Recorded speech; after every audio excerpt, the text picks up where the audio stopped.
నమస్తే, welcome to our channel. నేను సిరి. ఆంధ్రప్రదేశ్లో లిక్కర్ స్కామ్ గురించి అందరికీ తెలిసిందే. అయితే ఇందులో గత ప్రభుత్వ హయాంలో అయితే ఎంతవరకు జరిగింది ఏంటనేది మనకి శ్వేతపత్రం కూడా చంద్రబాబు నాయుడు గారు రిలీజ్ చేశారు. అయితే ఇప్పుడు ఈడీ ఇంకా సిఐడి అయితే ఎంట్రీ ఇవ్వబోతున్నారు. దీంతోని జగన్మోహన్ రెడ్డి గారు ఇంకా వాసుదేవ్ రెడ్డి గారు అయితే అరెస్ట్ అయ్యి ఖచ్చితంగా జరుగుతుందని చెప్పేసి అయితే కొన్ని వార్తలు అయితే బయటకు వస్తున్నాయి. మరి ఇందులో ఎంతవరకు వాస్తవం ఉంది ఏంటి అనేది మనకు వివరించడానికి మనతో పాటు ఉన్నారు ప్రముఖ రాజకీయ విశ్లేషకులు కిలార్ నాగార్జున గారు. నమస్కారం సార్. నమస్తే. సరే, ఇప్పుడు చూస్తుంటే చంద్రబాబు నాయుడు గారి చేతిలో కీలక ఆధారాలు ఉన్నాయి. ఏదైతే ఈపీ మద్యం స్కామ్ అయితే జరిగిందో దాని గురించి చాలా ఆధారాలు ఉన్నాయి. దీంతో సిఐడి ఈడీ ఎంట్రీ ఇవ్వబోతున్నారు. దీంతోనైతే వీళ్ళ అరెస్టులు అయితే కొంతమంది ఎవరైతే ఉన్నారో కీలకలు వాళ్ళ అరెస్టులు అయితే పక్కాగా జరుగుతాయని చెప్పేసి మరి వార్తలు వస్తున్నాయి. ఇందులో ఎంతవరకు వాస్తవం ఉంది, మరి నిజంగా ఇది ముందుకెళ్లే అవకాశం ఉందంటారా? ఆంధ్రప్రదేశ్లో జరిగినటువంటి అన్ని స్కాముల్లో కనుక తీసుకుంటే అతిపెద్ద స్కాము లిక్కర్ స్కామ్గా మనం చెప్పొచ్చు.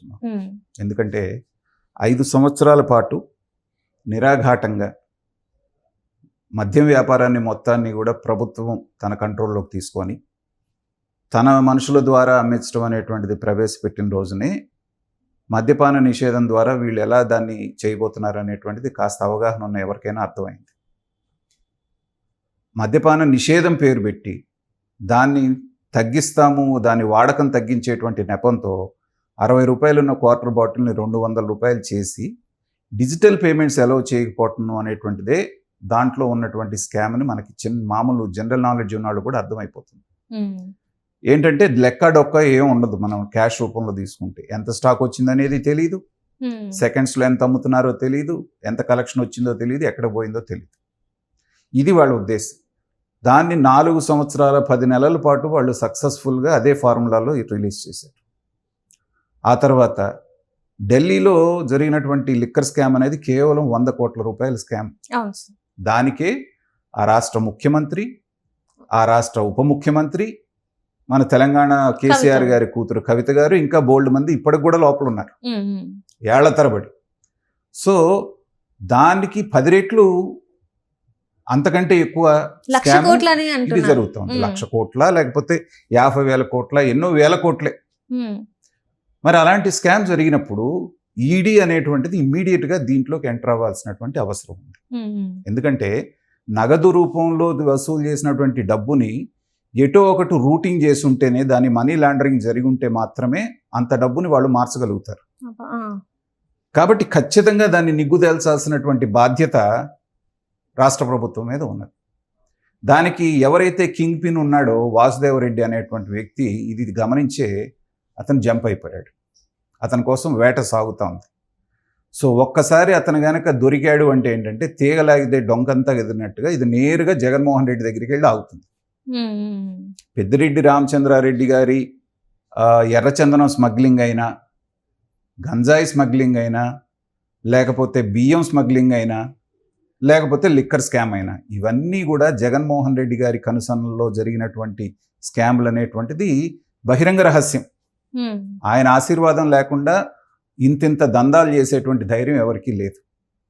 కాబట్టి ప్రత్యక్షంగా జగన్మోహన్ రెడ్డి గారి దగ్గరికి అన్ని లీడ్స్ వెళ్తాయి. కాబట్టి దీన్ని చంద్రబాబు నాయుడు గారు కన్స్ట్రక్టివ్గా ఒక్కొక్కదాన్ని లాగి ఆధారాలతో సహా, ఎందుకంటే గబగబా అరెస్ట్ చేయడం అనేది 5 నిమిషాల పని, కానీ రేపు పొద్దున కోర్టులో వీళ్ళని ఫిక్స్ చేయాలి అంటే ఆధారాలు సేకరించడం అనేటువంటిది చాలా ముఖ్యమైనటువంటి విషయం.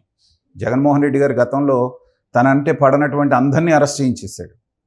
కానీ ఆధారాలు లేక మళ్ళీ 2వ రోజు 3వ రోజు వారం రోజులకు 10 రోజులకు అందరూ బయటకు వచ్చేసారు. ఇప్పటి వరకు అది ఆధారాలతో చంద్రబాబు నాయుడు గారిని కూడా స్కిల్ డెవలప్మెంట్లో అరెస్ట్ చేసిన ఒక్క ఆధారం కూడా చూపించలేకపోయారు. రోజుకొక సంఖ్యలో చెప్పారు, ఇంత జరిగింది అంత జరిగింది అని. అవి అందరి ముందు ఫూల్స్ అయ్యారు. కాబట్టి చంద్రబాబు నాయుడు గారు ఏంటంటే అనుభవజ్ఞుడు కాబట్టి ఇలాంటి తప్పులు జరగకుండా ముందు నిదానంగా జరిగినటువంటి తప్పులకన్నిటికీ ఆధారాలను సేకరిస్తూ వీళ్ళని ఎక్కడ ఫిక్స్ చేయాలో అక్కడ ఫిక్స్ చేయడానికి ఆయన ఒక కార్యాచరణ రూపొందించుకున్నాడు. 1 by 1 అది జరుగుతూ ఉంది. ఎవరిని వదిలిపెట్టే సమస్య లేదు. కింద నుంచి పై స్థాయి వరకు ఎవరైతే ఉన్నారో వాళ్ళందరినీ చేయటం. తర్వాత ఒక మంచి మాట అన్నది ఏంటంటే, ఇక నుంచి పిచ్చి మద్యం అనేది ఎక్కడా దొరకకూడదు. దేశంలో దొరికే అన్ని బ్రాండ్లు ఇక్కడ దొరకాలి. రేటు కూడా వాళ్ళని పీడిచ్చేటువంటి రేటు ఉండకూడదు. 2 మాటలు ఆయన చెప్పడం జరిగింది. అంతకుముందు కూడా నాణ్యమైన మద్యం సరసమైన ధరకు ఇస్తామని చెప్పేసి అన్నారు. కాబట్టి తొందరలో ఆ మద్యం విధానం కూడా వాడు ప్రకటిస్తారు. ముఖ్యంగా ఈడీ పరిధిలో గనక ఈ కేసు వెళ్ళింది అంటే శిక్షలు ఎక్కువ పడటానికి అవకాశం ఉంటుంది. మనీ లాండరింగ్ అనేటువంటిది చాలా శిక్షార్హమైనటువంటి నేరం కాబట్టి ఖచ్చితంగా ఆ ఆస్పెక్ట్లో ఎవరెవరైతే ఈ మద్యం కుంభకోణంలో ఇన్వాల్వ్ అయి ఉన్నారో వాళ్ళలో ఎవ్వరూ కూడా శిక్షలు తప్పించుకునేటువంటి అవకాశం లేదు. కాకపోతే ఒక రోజు బదులు 4 రోజులు పడుతుంది అంతే. ఆ పక్క ఆధారాలు అయితే దొరికిందనేది మనకు తెలుస్తోంది. స్కామ్ చెయ్యందే ఉంది చెప్పండి. బియ్యం దగ్గర నుంచి, మైన్స్ దగ్గర నుంచి, వైన్స్ దగ్గర నుంచి, తర్వాత ఇసుక దగ్గర నుంచి, ఎర్రచందనం దగ్గర నుంచి వీళ్ళు వదిలిపెట్టింది దేనీ లేదు. మానవ వనరుల దగ్గర నుంచి ప్రకృతి వనరుల దాకా అన్నిటినీ దోపిడీ చేసేసారు. కాబట్టి ఇలాంటి వాళ్ళని కఠినాతి కఠినంగా, ఎందుకంటే రెండోసారి వీళ్ళని చూసి ఇలాంటి తప్పుడు పనులు చేయడానికి మిగతా వాళ్ళు భయపడేటట్టుగా వీళ్ళని భయపెట్టాలి. అంటే ఇప్పుడు ప్రభుత్వం మారి 2 నెలలు అవుతుంది సార్. జగన్మోహన్ రెడ్డి గారేమో ఢిల్లీలో ధర్నా చేశారు. ఇక్కడ ఏపీలో శాంతి భద్రతలు కరువైపోయాయి, హత్య రాజకీయాలు అవుతున్నాయని చెప్పేసి ఇవన్నీ మాట్లాడారు. కానీ ఇక్కడ చూస్తుంటేనేమో అంటే కొంతమంది నేతలు ఏంటంటే కొంత ప్రభుత్వం మారినా కూడా ఇంకా యాక్షన్స్ అయితే తీసుకోవట్లేదు. ఇంకా ఎందుకు ఇంత డిలే అవుతుంది, ఎందుకంటే ఇంత ఇబ్బంది పెట్టారు గత ప్రభుత్వ హయాంలో, ఇంత అందరూ ఇబ్బందికి గురయ్యాం, ఎందుకు ఇంకా జరగట్లేదు అని చెప్పేసి ఒక వార్త అయితే అందరిలో ఉంది, ఒక ప్రశ్న కూడా ఉంది. మరి దీనికి ఏమంటారు మరి మీరు? ఇందాక సమాధానం చెప్పింది అదేనమ్మా. హడావుడిగా జగన్మోహన్ రెడ్డి లాగా అందరిని అరెస్ట్ చేసి లోపలేయటం అంటే వచ్చిన 2వ రోజే చేసేయచ్చు. కానీ వాటికి సంబంధించిన సాక్ష్యాలు సేకరించడానికి టైం పడుతుంది కదా. కోర్టు అడుగుతుంది తీసుకెళ్లి ముందు, అంటే జ్యుడిషియల్ రిమాండ్ అంటే వేసేస్తారు 2 వారాలు. ఆ తర్వాత నిరూపించాలి కదా. చూస్తున్నారు కదా, అవి బయటపడకుండా ఫైళ్లు తగలబెట్టేయటం, ఆఫీసులు తగలబెట్టేయటం. మదనపల్లిలో ఫైళ్లు తగలబెట్టారు చూసా కదా. అంతకుముందు కుప్పలుగా కృష్ణానది కరకట్ట దగ్గర ఇది చేశారు కదా. సో ఇలాంటివన్నీ చేసినప్పుడు ఏంటంటే వాళ్ళని ఫిక్స్ చేయడానికి కావాల్సినటువంటి ఆధారాలన్నీ సేకరించడానికి ప్రభుత్వానికి కొంచెం టైం కావాలి. ఈ టైంలో వీళ్ళందరూ ముందే జాగ్రత్త పడి దేశాలు దాటేస్తున్నారు. మరి ఇలా సార్ మరి ఏమంటారు? మరి ఎన్నాళ్ళు ఉంటారమ్మా దేశాలు దాటేసి? ఇప్పుడు ఇక్కడ దొరికితే దొరుకుతారు, విదేశాలకు వెళ్ళిన వాళ్ళు కొంచెం టైం పడుతుంది, మళ్ళీ వెనక్కి వస్తారంటారా మరి?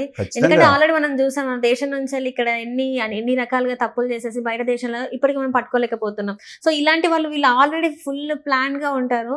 మరి వీళ్ళు దేశం దాటేస్తే మరి పట్టుకోలేదు. ఒకళ్ళిద్దరు దేశం దాటినా పర్వాలేదమ్మా. జగన్మోహన్ రెడ్డి గారు దేశం దాటి పారిపోలేరుగా.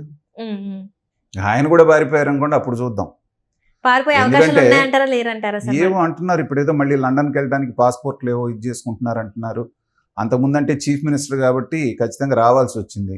ఇవాళ ఇల్లు అక్కడ దాక్కుంటే మాత్రం చేయగలిగింది ఏముంది? ఇప్పుడు విజయమాల్య లాంటి వాళ్ళందరూ వెళ్ళిపోయి ఉండలా. అలా ఏమన్నా ప్లాన్ చేసుకుంటున్నారేమో తెలీదు. కాకపోతే సిబిఐ దానికి అనుమతి ఇచ్చేటువంటి అవకాశం ఉండదు ఈసారి కనుక వెళ్ళాలి అంటే. ఎందుకంటే కేసులు వేగవంతం అవుతున్నాయి కాబట్టి ఎవ్వరూ ఎక్కడికి తప్పించుకోలేరు. ఒకళ్ళు లేకపోయినంత మాత్రాన కేసు ఇన్వెస్టిగేషన్ ఆగుతుంది అనేటువంటిది ఏం లేదు. ఉన్న వాళ్ళతో చేసి వాళ్ళ దగ్గర నుంచి స్టేట్మెంట్ తీసుకున్న తర్వాత ఎక్కడున్నా లాక్కు రావడానికి అవకాశం ఉంటుంది. కాబట్టి ఖచ్చితంగా దీంట్లో న్యాయం జరుగుతుందని మనం ఆశిద్దాం.